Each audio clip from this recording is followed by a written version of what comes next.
Assalamualaikum warahmatullahi wabarakatuh. Halo, mahasiswa sekalian. Selamat datang dalam perkuliahan Manajemen Produksi dan Operasi bersama saya, Aditya Jaini. Pada pertemuan kali ini, kita akan membahas topik yang sangat penting dalam dunia bisnis dan industri, yaitu perancangan dan pengembangan produk.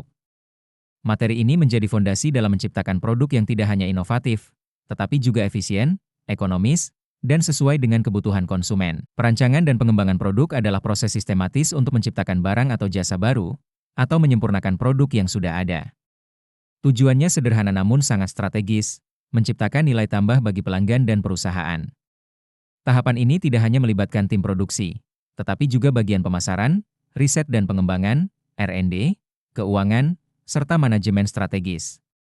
Dengan kata lain, proses pengembangan produk adalah bentuk kolaborasi lintas fungsi dalam organisasi. Secara umum, proses perancangan dan pengembangan produk terdiri dari beberapa tahap penting. Identifikasi kebutuhan konsumen. Pada tahap ini, perusahaan melakukan riset pasar untuk memahami apa yang diinginkan dan dibutuhkan oleh pelanggan. Pengembangan konsep produk. Ide-ide kreatif dikumpulkan dan dievaluasi berdasarkan kelayakan teknis, finansial, dan daya tarik pasar. Perancangan awal. Tim merancang spesifikasi produk, baik dari segi bentuk, fungsi, maupun bahan yang digunakan. Uji coba dan penyempurnaan.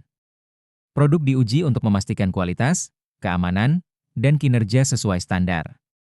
Produksi massal dan peluncuran. Setelah melalui tahap evaluasi dan perbaikan, produk siap diproduksi secara besar-besaran dan dipasarkan kepada konsumen. Proses ini bukan sekadar langkah teknis, melainkan perjalanan inovatif yang menuntut kreativitas, analisis pasar, dan efisiensi biaya produksi.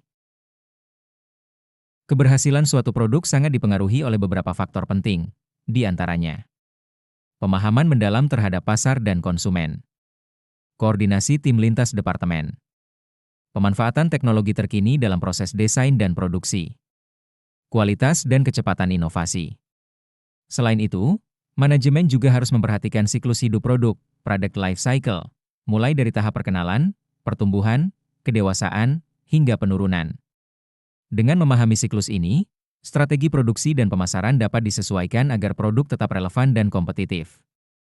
Sebagai contoh, kita bisa melihat bagaimana perusahaan otomotif mengembangkan model kendaraan baru.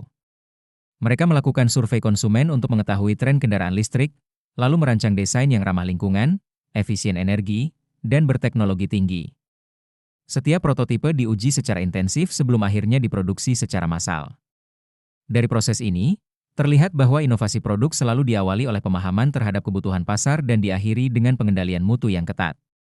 Mahasiswa sekalian, dapat kita simpulkan bahwa perancangan dan pengembangan produk merupakan proses penting dalam manajemen produksi dan operasi. Keberhasilan tahap ini menentukan daya saing perusahaan dalam menghadapi pasar yang terus berubah. Teruslah berinovasi, berkolaborasi, dan berpikir kreatif dalam setiap rancangan produk yang Anda kembangkan. Saya Aditya Jaini, terima kasih atas perhatian Anda. Sampai jumpa pada pertemuan berikutnya. Wassalamualaikum warahmatullahi wabarakatuh.